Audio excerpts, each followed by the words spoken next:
Hello mga Mars, ito nga po isang umaga na naman sa ating pagtatrabaho. Gumigising po ako ng alas 5:30.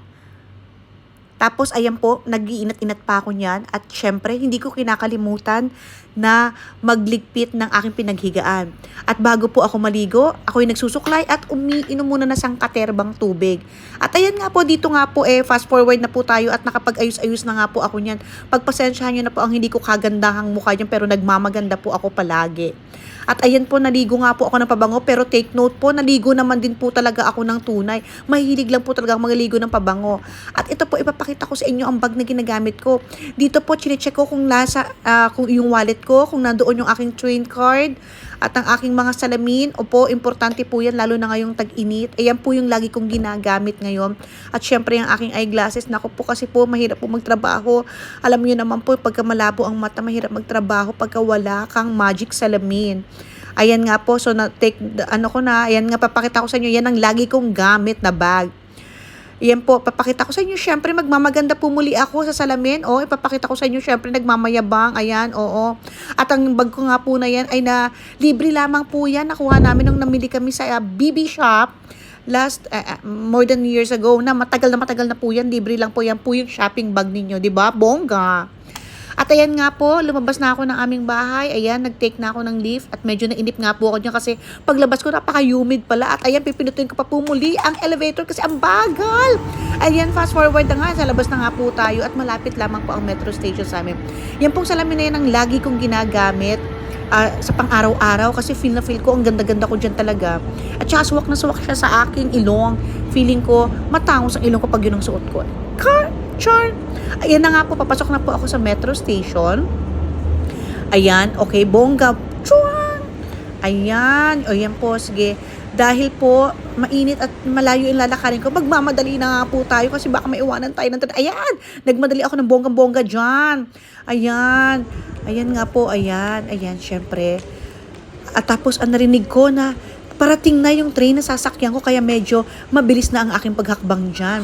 Ayun po, yes, ayan, maglalakad na po ako pababa sa metro station. Gusto ko sanang habulin yung elevator dyan, kaya lang naisip ko, parang mas mabilis kung ako ay maglalakad na lamang, tatakbo sa hagdanan. At ayan na nga po, fast forward, dumating na nga po yung tren, nagmamadali akong sumakay dyan kasi baka biglang magsara ang pintuan, maiwanan ako.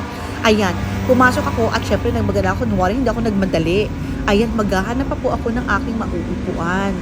Yes, maghahanap ako. At dito nga po, napili ko umupo. So, walang katabi. Charot. And ayan, uupo muna magpapahinga kasi sobrang init. And after 2 stations, ayun po, kailangan ko po uli mag-transfer sa isang line. At ito po ako nag-aantay ng tren. Papunta naman po sa red line na kung sinasabi nila dito sa Qatar. Ayan, dumating na po yung tren. Bali 1 minute lang po ako mag-aantay dyan. Kaya dapat mabilis ang lakad ko from the first line na sumakay po ako, papunta po dito sa second line. Ayan, umupo po ako at maganda uli ako, hahanap ng magandang pwesto. At ito nga po ang napili ko, malapit sa pintuan. Charot. Ewan ko kung bakit gusto ko. At ayan nga po, fast forward, nakarating na po ako sa aking final destination at mag-exit na po ako. Alam niyo po, napakamura lang po ng bayad sa tren dito, 2 reals lamang po. Kahit saan ka pumunta, kahit ilang line ang puntahan mo, as long as hindi ka exit ng train station, 2 reals lang po ang babayaran ninyo. At ayan nga po, maglalakad na ako, pa-exit na po ng station para po magtitake naman ako ng bus papunta doon sa aking opisina. Ayan nga po, nagmadali ako maglakad dyan, no, diba? Charot. Ayan, exit na po ako dito sa station na to, sa Motor Academy Station. Ayan, at ako, damang-dama ko na agad ang init dyan, mga oras na yan. At dito nga sa mga oras na ito, naramdaman ko rin na natanggal ang sintas ng aking sapatos. Ayan, ipapakita ko sa inyo. Ewan ko kung matatanaw nyo yan dyan, na natanggal yung sintas ng sapatos ko. Kaloka tong sapatos ko. Ayan, paglabas ko nga po ng pag-akit ko nga dun sa escalator, ayan, nakita ko yung bus, nag-aantay na agad. Buti naman at hindi na ako mag-aantay sa kanya. Napakahirap kasi mag-antay ng bus. Ayan, nakaupo na nga po ako niyan, ayan. And ayun nga po, after 10 minutes, bababa na rin po ako sa bus. Libre lang po ang pagsakay sa bus dyan, di ba? Bongga, walang bayad. Mga 10 minutes ride din po yan, papunta doon sa pagbaba ko po. sa Lulu Diri Station. Ayan po, bumaba po ako yan. Libre po yan. Again po, libre po ang bus na yan. At maglalakad po ako. Ayan. Ayan po, malayo-layo yung lalakarin ko. At dahil mainit, magmamadali ulit tayong lumakad. Ayan. Ayan na po yung opisina namin. Ayan, yung building na yan.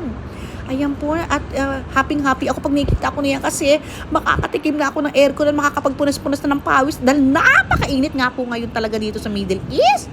Kakalokang init. Ngayon po medyo humid yung araw na yan. Bukod sa mainit ng sikat ng araw, napaka-humid pa kaya naman tagaktak ang pawis ko. Pero tiis-tiis lamang po ako dahil nga po nagtitipid ako sa transportation cost. Sayang din naman kasi, di ba? 15 reals po pag magta-taxi ako, pero pag magbabas at magta-train lamang ako 2 reals. At ayan po sa second floor po ang aming opisina. At ayan nga po, dumating ako yung pinakauna kasi maaga po ako pumapasok. Kasi nga po, ayun, mas gusto ko mas maraming nagagawa. Ayan, pagkarating ko po sa opisina, syempre punas-punas muna. At pero nilaglag in na po ako niyan. Ayan, punas, ang grabe ang pawis ko dyan. Diyos ko po. Ayan po, nakapag-log in ako niyan. At ayun nga po, habang nagpupunas ako ng pawis, dyan na muna kayo. At magkikita po muli tayo sa susunod. Bye-bye mga Mars!